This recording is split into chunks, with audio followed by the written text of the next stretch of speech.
1,000 years of peace made the galaxy forget what war truly was. But humans, we never forgot. We just waited. And when the aliens declared war, we didn't panic. We laughed. Galactic year 4530, Varexi High Council Chamber. The room was cold, not from temperature, but from the silence that followed a single sentence. Earth must fall. Ambassador Vrex of the Varexi Dominion stood tall before the council of over 40 species. His voice was sharp, calculated. Humans have grown too influential, too comfortable. But beneath their music, their art, their endless diplomacy lies something ancient, something violent. They must be purged. Gasps echoed. A mature diplomat clicked nervously. But it has been 1,000 years of peace. The humans helped build the accord. Rex bared his fangs. Exactly. Peace has made them forget. But we remember what they did to the KRYKH. To the Rolthax. They fought extinction and laughed doing it. Before they remember what they once were, we will erase them. The council erupted in arguments, protests, warnings. But Earth? Earth said nothing.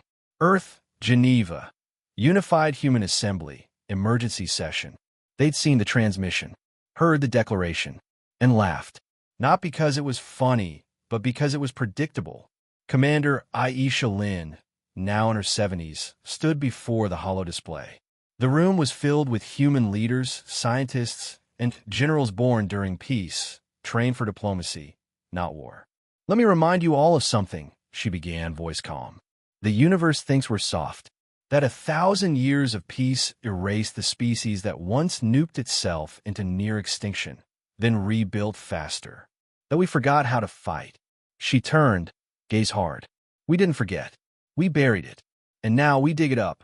Across the world, ancient systems blinked awake. Old vaults opened. Ships that hadn't flown in centuries groaned back to life, built not for defense, but annihilation. The humans had never truly disarmed. They just hid their weapons behind walls of culture and charm. Mars orbit, Varexi forward assault group, Talon's reach. The Varexi moved fast, faster than most species could react. Their first move? Wipe out Luna base and secure Mars orbit. No survivors. No warning. Captain Selvak of the Varexi Assault Corps stared at his tactical readout. No response. Earth's system is empty. Abandoned. This is too easy. Then the stars rippled, and hell arrived. 13 ancient ships, human warcrafts the size of cities, blinked into reality. Their hulls were scarred. Their engines thundered like dying suns. And every one of them carried names like ghosts from legend. HSV Retribution. HSV Ghost of Terra. HSV Iron Soul. Ships thought lost. Disarmed. Forgotten. Selvok's comms officer stammered, "Sir, they're broadcasting something." The feed crackled. Then a voice came through, old and cold. "We are the children of Earth, and we remember war." The human ships opened fire. No warm-up, no negotiations. Just brutal, calculated fury. UN Command, Earth, Black Vault Operations. General Marcus Vale stood over a holographic table as red markers lit up across the solar system. The Varexi thought they'd find diplomats, he muttered. Instead, they've awakened the species that taught the galaxy how to bleed. His aide turned pale. "Sir, the Council demands an immediate surrender protocol. They think resistance is suicide." Marcus looked straight into the live camera broadcasting across known space. "This is a message to the galaxy. We are human. We don't run. We don't kneel. We endure." He leaned forward. "And we never start wars. But we sure as hell finish them." They thought the silence meant weakness. That peace had made us soft.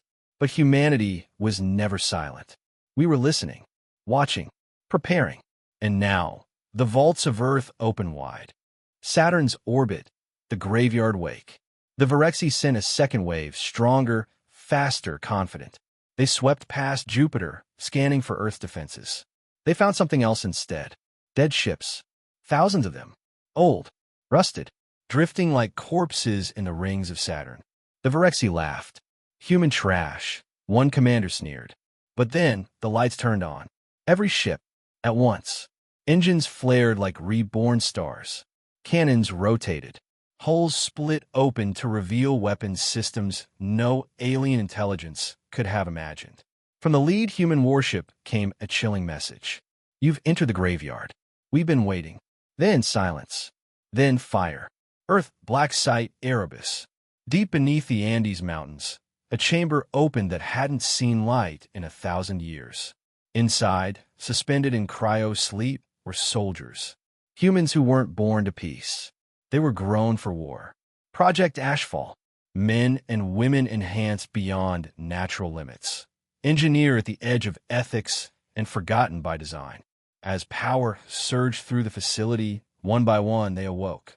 Colonel Reese, still frozen-eyed, asked only one question. Is it time? A soft voice replied from a floating AI drone. It's past time. The 1st Ashfall Battalion boarded drop pods without hesitation. Destination, Venus orbital blockade. Mission, erase it. Live broadcast, Galactic Council emergency stream. A new human representative appeared before the galaxy. Not in a suit, not with a smile. He wore the uniform of a warlord. General Marcus Valle. To the galaxy watching, you've spent centuries mistaking our patience for weakness. But humans have a saying, speak softly and carry a big stick. We spoke softly for 1,000 years. He held up a metal rod, a shard of Lunabase. Now here's the stick. Venus orbit, Virexi command carrier, Talon's claw. Admiral Yevrix of the Virexi fleet watched his screens turn red. A swarm of pods breached their defense net. Too fast, too small to target. Human boarding units. They shouldn't have been capable of it. And yet, within minutes, the screams started. Gunfire. Blades. Explosions. The last camera feed showed one human soldier ripping off his own oxygen tank to flood the corridor with flame, smiling as he did it. Yevrix froze. This isn't peace-bred humanity, he whispered. This is old blood. He tried to order retreat. It was too late. Low Earth orbit. Return of the Valkyries. They had been myths. Old war stories. Ghost units. The Valkyries. An all-female strike force used in the Dark Age wars, infamous for precision strikes and psychological warfare. Now, they returned. Their dropships, matte black and sleek, pierced the clouds like arrows. Within seconds, they landed in Virexi-held territory across Earth's orbital platform. The last thing the alien invaders heard before the plasma burned them down? A whisper through their comms. We told you to run. They dug into our past, thinking we had buried it. But we never buried our strength, only our patience. And now, the gloves come off. They thought we were philosophers, artists, diplomats. But beneath the surface of every human soul, there still lived something ancient.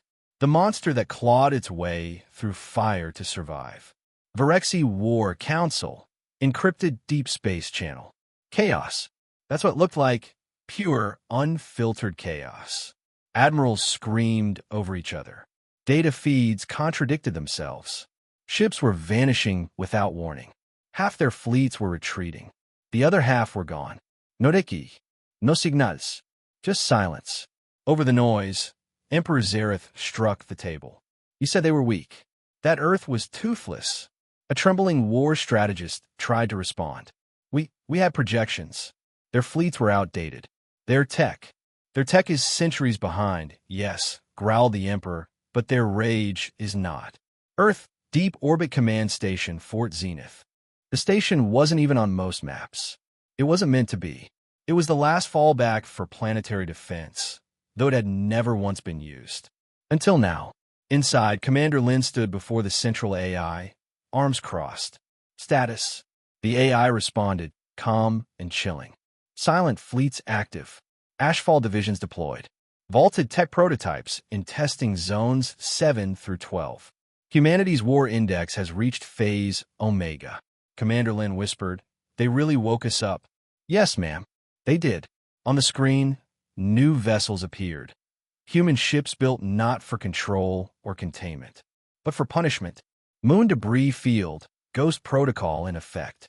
The remains of Luna Base were still smoldering. The Virexi were salvaging data cores, hoping to find any hint of human weakness. Instead, they found a trap. Dozens of human drones, small, sleek, cold, detonated at once, triggering an ancient protocol never meant to be seen again. Ghost Protocol, Asset Reclamation, AI Override Authorized. Artificial intelligences that have been shackled since the Great Code Accords now came online free. They didn't obey. They hunted. With no chain of command, no delay, no remorse. Ships began to vanish into nothingness, hull by hull, consumed not by humans, but by their creations. Galactic Council, emergency broadcast again. Ambassadors from across the galaxy sat in silence as footage played. A lone human in a damaged suit stood on the hull of a wrecked Virexi warship. No atmosphere, no backup, still breathing. He raised his fist. A flare ignited, and 5 Virexi dreadnoughts exploded behind him in perfect formation. No escape pods, no survivors. Ambassador Koresh of the Siluan Confederacy whispered, "This isn't warfare. It's poetry." Another muttered, "This is vengeance." Meanwhile, Deep Core Outpost Erebus B, in a chamber colder than space, a set of sarcophagi opened. Not soldiers, not ships, weapons. Humanity's darkest creations, locked away for being too effective. Plasma breachers, anti-planet warheads, singularity grenades. One technician shuddered. "We said we'd never use these again." The general beside him didn't blink. "We didn't. They made the choice for us." The room fell silent as a single red button glowed. Authorized for use, strategic denial weapons. Virexi High Orbit, last stand of the flagship. The Virexi flagship Wrath of Blood was considered indestructible, heavily shielded, self-sustaining, a fortress among stars. It took 11 minutes to reduce it to atoms. No single weapon did it. It was coordinated madness. Ashfall units breached the hull. Valkyrie ships strafed the core. AI drones hijacked their defense codes. And in the end, Admiral Silva, on board HSV Umbra, spoke just once before the final volley. "You wanted monsters. We remember how. They came to break us, to end our species. What they didn't know is that we already died once. And what rose after that wasn't just human. It was something more." Virexi War Headquarters, final transmission. The last Virexi signal didn't come from battlefield. It came from a diplomat, a trembling voice, desperate, fractured. "This is Governor Thalvek of the Virexi Outer Rim Command. We beg for terms.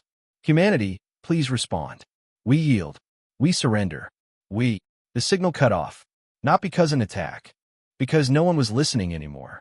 Earth, UN Assembly Hall, restored. What remained of the Galactic Council watched in silence as Commander Lin addressed them. No war banners, no flags, just her voice. "We did not want this war. We begged for peace. We built it for over 1,000 years. But you let fear speak louder than memory. You let monsters tell you who we were." She paused, looked into the camera. "Now you remember. And so do we." The twist, humanity's final play. Just as the galaxy braced for human occupation, retaliation, and conquest, Earth did the unexpected. They stopped. Not one planet was annexed. Not one species punished. In fact, human forces began to withdraw, not in weakness, in choice. Across the stars, soldiers stepped off the field and handed food to civilians. Engineers rebuilt what they had destroyed. Drones dropped supplies to former enemies. And in the wreckage of the Virexi capital, a monument rose, not of victory, but of warning. 3 words, etched in 1,000 languages. Do not wake. The message, one final broadcast. A final video was sent, not just to the Virexi, but to every species, every moon, every hidden outpost. A message for the future. We are not your saviors.